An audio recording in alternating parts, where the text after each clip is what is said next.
What's up, everyone, and welcome back to the Ridge, overlooking the beautiful Jackson Hole with that sun about to set behind the mountains. Tommy to our 1 o'clock. As you all know, this is the place we come to talk shop whenever meaningful news comes out for The Last of Us. And back on February 2nd, we got just that with the release of the Grounded 2, the Making of The Last of Us Part 2 documentary that dropped on Naughty Dog's YouTube channel and also on the main menu in The Last of Us Part 2 Remastered. It's 2 hours.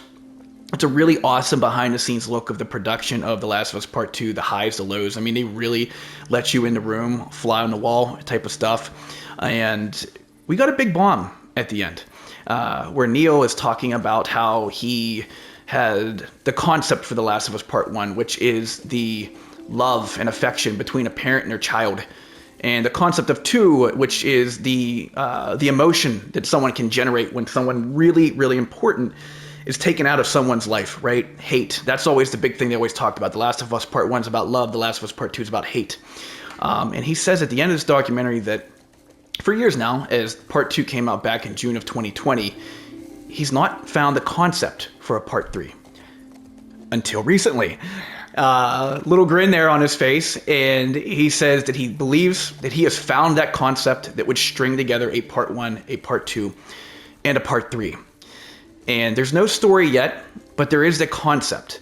And I strongly believe that Neil Druckmann, who is a man that mutes every single one of his Twitter replies anytime he tweets something, just knowing all of the hate that people unfortunately direct towards him because of everything that happened in Part 2. And it's really sad. Check the documentary out. You see a lot of people talk about it. You just see how that affected their lives. And you can really see it too on Neil. Neil and Laura Bailey were probably the two that touched me the most. The Laura Bailey part, not to get too off track, was really sad. And you could also see too Neil at the end when he's talking about the kid that did all the leaks. Just how hard he took that, and understandably so. But the point that I'm making is Neil would not say this at the end of a very highly anticipated documentary that's going to get a lot of eyeballs and clicks unless he's 100% sure that it's going to happen. Now, as he says in the documentary, he has the backing from Sony. Obviously, look what The Last of Us has turned into since 2013. He just needs to find a story worth telling. So I think it's going to happen, right? Again, he's not going to say that unless it's actually going to happen, right? The Last of Us, like I said, is ballooned into this monster of a franchise, a universe even. With the Part 1 remasters, the Part 2 remasters, we got No Return, we get these documentaries, and we have a critically acclaimed HBO show that has Pedro Pascal leading the line as Joel Miller. You got Nick Offerman playing Bill. It's getting nominated for rewards. Nick Offerman won an award as like the best guest character in a TV show for his portrayal of Bill. We got Gustavo playing the music again in the soundtrack. It's also got great viewership, and it's on HBO. I mean, come on, people. Like, The Last of Us is this humongous thing now. So we know that Sony would always back a Last of Us Part 3. Obviously, it's a moneymaker, right? You'd be dumb if you didn't have to consider the actual financial elements of what The Last of Us Part 3 would mean. The thing that's the most important thing here, and the thing I'm going to spend this video talking about, are our Last of Us Part 3 predictions, okay? Because the most important thing about this all, and Neil hints on it, is that is there still a story to be told, right? Because he says, like, if there's never a Part 3, I feel comfortable knowing that Part 2 ended in a really good place that we're all very happy and comfortable with. And that's not verbatim, but he says something along those lines. I've always thought now, for years since it came out, that there is still a story to be told. Now we have Neil, who found the light through the darkness. He found his concept. Obviously, we don't know what that is. We're not privy to that. But I have always had this Last of Us Part 3 prediction in what I think would happen in The Last of Us Part 3 in my brain for about the past 2 years or so. So just bear with me here. I'm going to go through this. I'm going to try to be as quick as possible. Now, this isn't the kind of prediction where I'm going to go ahead and say that, is Ellie going to die? Yes or no? Abby? Yes or no? Tommy? Lev? Dina? Yes or no? Like, who's going to die? Like, this isn't like a Super Bowl prop or like a money line bet. I'm not going to put odds on, does Ellie die, you know, plus 250, anything crazy like that. It's more so a prediction about who are going to be the leads in this, which I think it's going to be Abby and Ellie, and we'll get to that. It's more so about how do we get them involved in the story? How are they going to enter this story? What's going to pull them into the story? That's the kind of prediction we're going to talk about. First and foremost, it does involve both Abby and Ellie. Now, I think The Last of Us Part 3 starts out with Abby. At the end of Part 2, it's at least clear to us that Abby has the most direct and foreseeable path forward, right? Whenever Ellie spares her and she and Lev get in the boat and they take off, we can surmise that they weren't eaten by jaws or piranhas, and that their boat makes it to Catalina Island and they rank up with the Fireflies. If you take a look at the main menu, we have their boat on the shore, which looks like Catalina Island in the background. Now, could that mean nothing? Sure, it could. But again, we're working with predictions here, people. We just have to guess. So I think Abby makes the Catalina Island with Lev, and I think there's going to be a time jump there, right? We're not going to see Abby ragged and thin, lost all of her muscle at the beginning of The Last of Us Part 3. This might fast forward 2, 3, 4 years. Who knows? The point I'm trying to make is that Abby and Lev are going to thrive with the Fireflies. Abby's going to make it back to the group that she knows as a child, where she has that nostalgia, a time whenever her dad was alive, a time when she was in a very respected and high place because of who her dad was, right? Dr. Jerry Anderson, a big shot with the Fireflies. Now, she ranks back up with them, and we don't know what the Fireflies' vision is, right? We just get a very small sample size of in hearing the conversation with the Firefly representative on the radio whenever Abby's in Santa Barbara. The important thing to recognize here, though, is that there is a Firefly faction in the Santa Barbara area. What are they working on? We don't know. Are they still trying to find a cure? We don't know. Are they trying to restore the world back to, its former glory before the outbreak? We don't know. Are they still trying to find Ellie? Maybe. It's hard to say. When it comes down to it, I think that Abby and Lev are just looking for some normalcy in their life. After all of the craziness they had went through in Seattle with the WLF and the Seraphite War, and then obviously you throw the Jackson crew in there with them, and then everything that they went through in Santa Barbara. I mean, for all the craziness that happened in Seattle, they weren't ready for what happened in Santa Barbara. I mean, they were within probably like minutes or an hour of dying. I think they just want some normalcy. I just think that they want to go to a place where they can have a job, have simple objectives, have a roof over their heads, a meal, and you don't have people trying to tie you up to a post, starve you, beat you, and then eventually just let you hang there and die, right? Like, I don't think, if Abby, for example, goes to the Fireflies and is like, hey, what you guys working on? Still looking for a cure? Still looking for a vaccine? Still looking to change the world?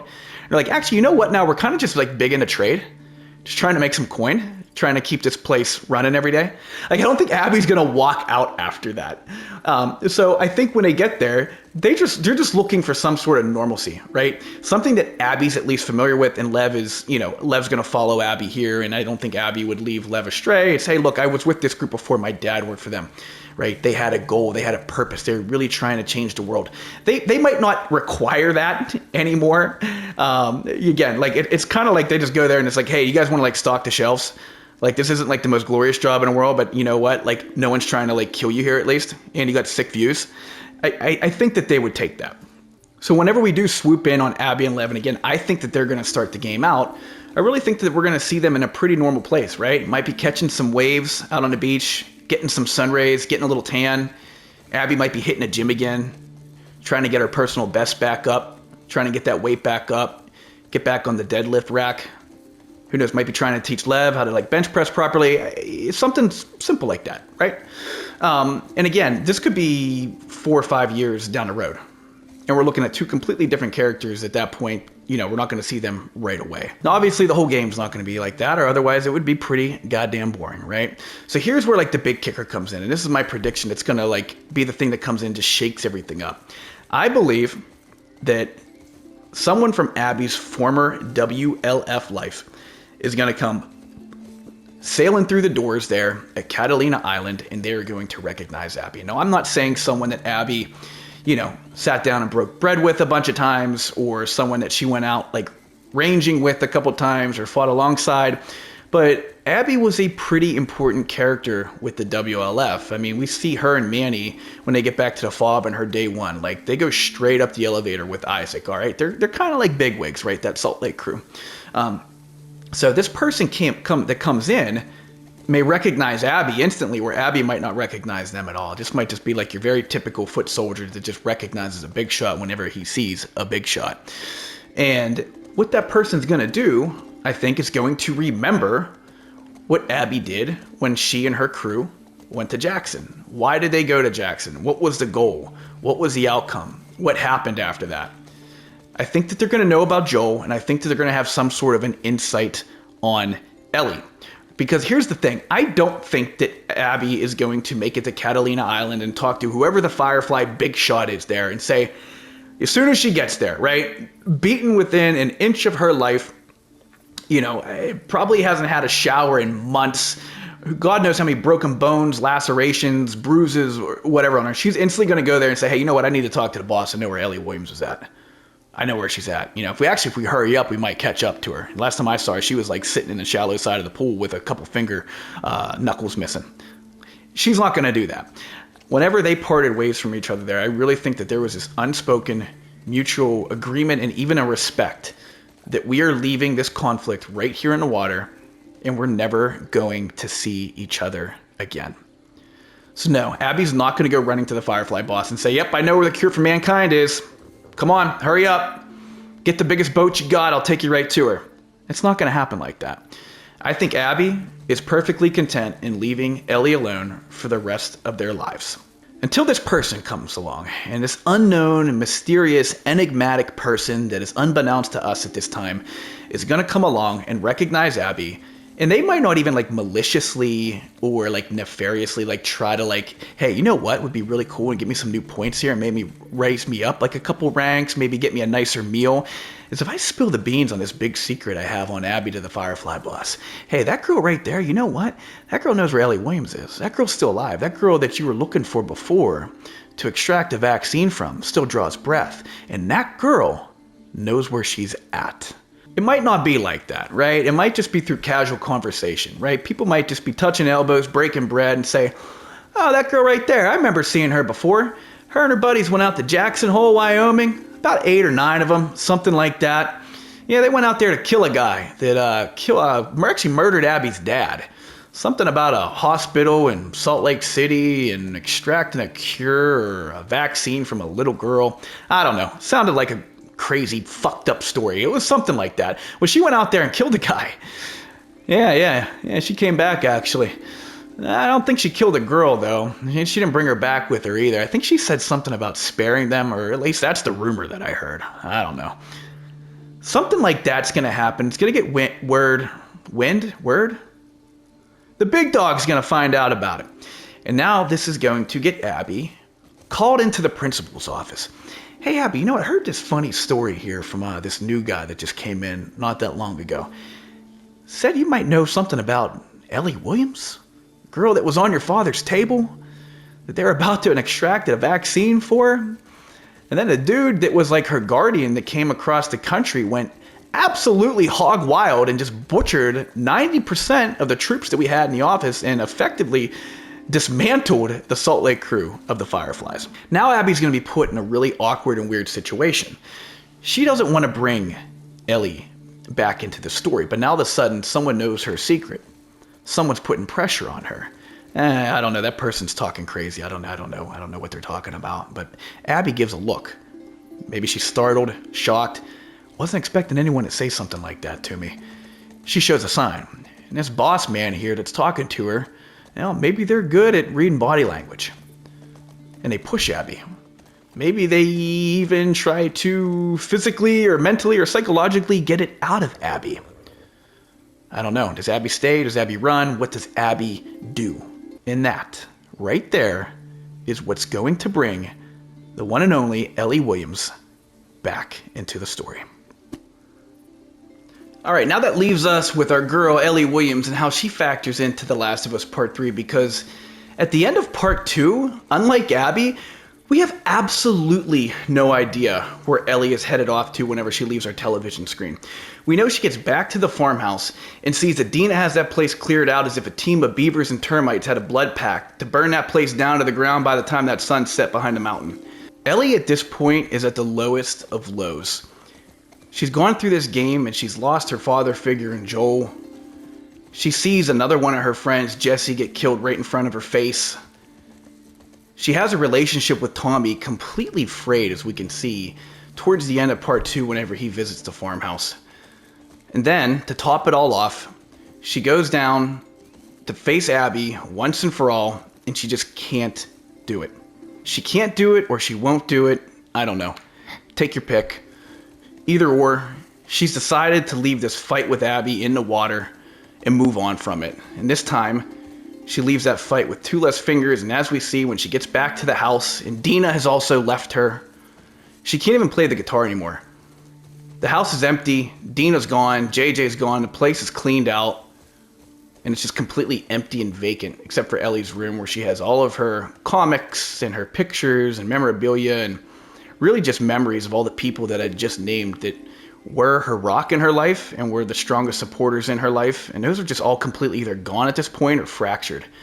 Ellie then goes to pick up the guitar to try to retain like some vestige of memory or something like tangible that Joel taught her in playing the guitar, and she can't even do that anymore. She sinks, drops the guitar, and she just has absolutely nothing left in her. Juice completely out of the tank. That journey to Santa Barbara had to absolutely take every ounce of gas out of her. And if she had anything left whenever she got back to the farmhouse, it's sure as shit gone now, after she sees that Dina and JJ are gone. For me, in this moment, if the Firefly leader, whoever that is, the president, the bigwig, came up to her as she's walking away from the farmhouse and says, "Hey, remember us? Want to go ahead and follow me back to our hospital? And we could try to extract that vaccine again? It will cost you your life." I actually think that she would say, "Take me. What else do I have at this point? I've got nothing. I've lost everybody in my life that means something to me." I honestly think she would say that. Like, let's go. Whatever the quickest route there is, or wherever we can make a pop-up tent hospital, just take me there and let's do it. I have nobody left in my life, and I've never been lower in my life. I honest to God think in that moment that she would just do it. Because everyone would always go back and say, well, she was ready to sacrifice herself in The Last of Us Part 1. That's true to an extent. Like, she was more so sacrificing, like, her chance of survival in getting across the country to the Firefly lab. I don't think that she was prepared or had the knowledge that that also meant sacrificing her life to give away this cure, this vaccine, right? We know that. We can tell by the look of surprise on Joel's face whenever Marlene tells him in the Firefly lab that it's going to cost her her life. Ellie doesn't know that, right? Like I said, the sacrifice she was making was the journey. That was the sacrifice, right? You leave a QZ, and you're not even guaranteed safety in a QZ. But leaving a QZ in Boston and having to travel all the way across the country to Salt Lake City with everything that happened in between there, that was the sacrifice that she was making, that she thought she was making. I think Ellie and Joel both thought they were going to go in that hospital. They were going to maybe stick a needle in her, run some tests, and that's it. No, it's going to cost her her life.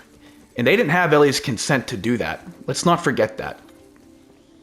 So while we can sit here and say that Ellie was prepared to give her life away in that moment, we don't actually know the answer because they didn't give her an opportunity to choose that.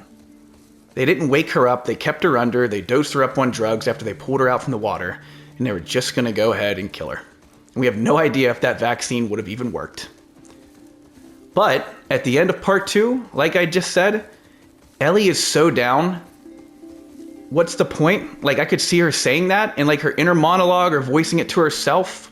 Maybe while she's out in the forest scouting for, I don't know, a boar or a pig to kill, as we saw in The Hunt. I honest to God think in that moment she would say, yeah, take me.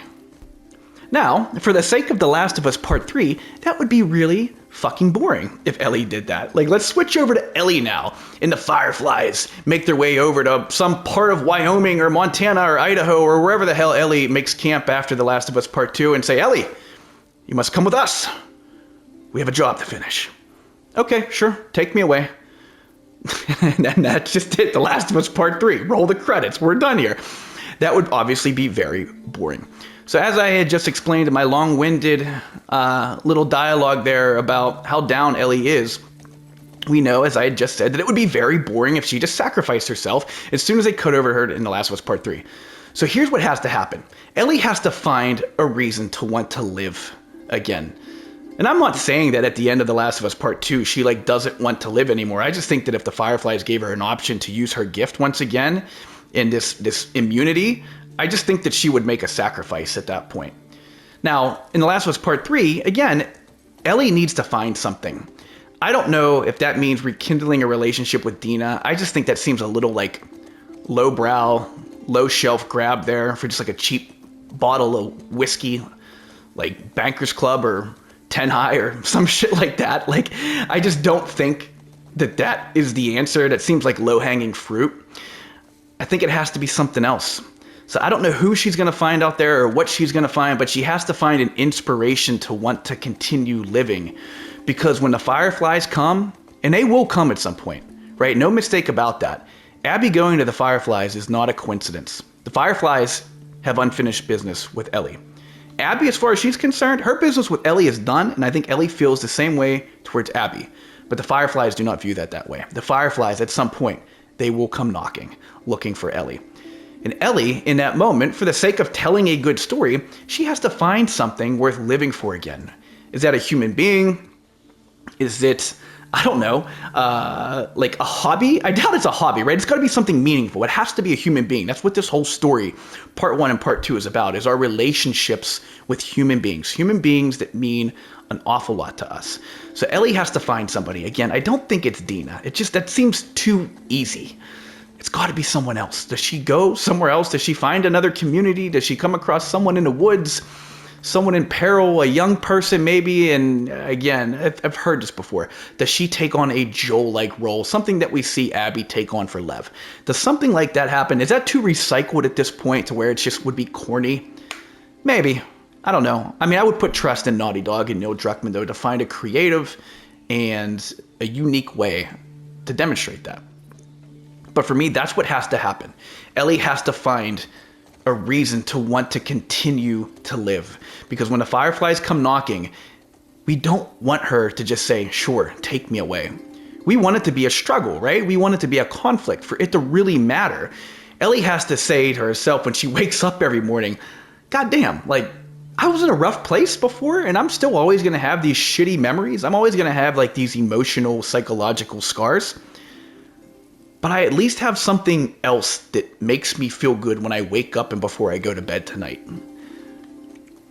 And I think that that's what the angle is. At least that's what's playing out inside my head for the past couple years as I've thought about this many times while doing really just, I don't know, boring, mindless jobs around the house, cutting the grass. What's going to happen in The Last of Us Part 3? So that's where I'm at with it. That's my prediction. Ellie, though, has to find something. Who's it going to be? What's it going to be? I don't know. But it can't just be the Fireflies coming to her doorstep and saying, are you ready? Just like Gandalf and the elves are at the end of the Return of the King whenever Frodo makes his decision to leave the Shire for good. It can't be as simple as that. There's got to be a struggle, right? It is still The Last of Us. There's got to be a conflict. Ellie has to want to live and not just say, sure. Take me away. I'm ready. There's got to be something there. Got to be something worth fighting for. Well, that's my prediction. I guess if I'm going to do like a really quick like elevator pitch of it, it's we wake up, it's Abby and Lev, they're Fireflies. They're just living life. Bench pressing, squatting, deadlifting, getting their numbers up, maybe shooting a clicker here or there, doing some chores around Catalina Island, maybe teaching Lev how to boogie board. I don't know. And then one day, someone from Abby's past comes a-knocking, and then they remember a little something about Abby's past and her time in the WLF in this one little weekend trip she made to Jackson Hole with the Salt Lake crew. And that gets that gets rolled up to the Firefly boss, and they start asking Abby questions, and, well, whether Abby just gives it up or whether it's forced from her, they're going to find out about Ellie, and they're going to make a road trip themselves to wherever Ellie's at and try to find her. And I wouldn't be shocked to see if that creates a divide between Abby and the Fireflies at that point. Maybe Abby, if that does happen, feels a responsibility now to intervene, to stop the Fireflies in their pursuit of Ellie, because they know what they're going to do to Ellie. Maybe Abby, in that moment, feels an obligation to race ahead of the Fireflies, to warn Ellie, to stop the Fireflies from finding Ellie and obviously just trying to complete their objective, which would be killing her for the sake of extracting a vaccine, because she remembers what happened on the shores of Santa Barbara. Ellie went there to kill Abby. There's no denying that. We obviously all know that. But instead of killing Abby, she did ultimately let her and Lev go. Abby and Lev would have died there. They would have died up on those poles if Ellie hadn't come along. And again, Ellie goes there to fight Abby and to kill her. But she did let her go. And I do think that Abby will remember that. So that's also another possibility. That might get Abby, again, to try to thwart the Fireflies in their pursuit of Ellie and to stop them. And Ellie, at that point, hopefully, for the sake of the story and for Ellie as a character, finds something that makes her love life again like Joel did, like Dina did, right? Like the Jackson community did. She's got to find something. Otherwise, there's not going to be a struggle, and if there's not a struggle, there's not a conflict, and if there's none of that stuff, then it's just boring. She might as well just go to Catalina Island and surrender, I guess. I don't think that's going to happen. We know Ellie. She has a big heart. She does not give up, and she will fight. I think she's going to find someone that she wants to fight to stay alive for. And she's going to say to the Fireflies, not this time, buddy. Not this time. All right, that's all I got for you guys. I hope you enjoyed this video. There's no way in hell I'm right. I actually hope that I'm not right. How boring would that be if like 4, 5, 6 years down the road? However long it's going to be. Now, don't forget, Neil Druckmann said this is not a story yet. It's very much just a concept. And we know how slow things roll now. Again, how boring would that be, though, if that game comes and you're just like, your prediction's right? It'd be like, I lived this inside my head for like the past 5 years. Like, are you kidding me? This sucks. I don't want my idea to be right. And there's no way it's right. I just wanted to share this with you guys because it's been in my head for about 2 years now. I think it's going to be some loose variation of that. That would be my official prediction. You got to throw the prediction out there. You can't hoard it and hold on to it forever. I wanted to get it out, and it seemed like there was no better time to get this prediction out than after the news that came at the end of the Grounded 2 documentary that came out on February 2nd. Check out YouTube. Check out the Last of Us Part 2 Remastered homepage where you can watch it. It's at the very, very end. It's a 2-hour documentary. There's very good stuff all before that. Little revelation at the end, so I would recommend checking that out as well. But again, I just wanted to get that out there. Let me know what you guys think in the comments. How off am I? How stupid am I? How pathetic of a video is this? Just let me know. It's okay. I can take it. If you enjoyed this video, please like. If you want to see more, please subscribe, and I will catch you guys soon. Thanks for watching.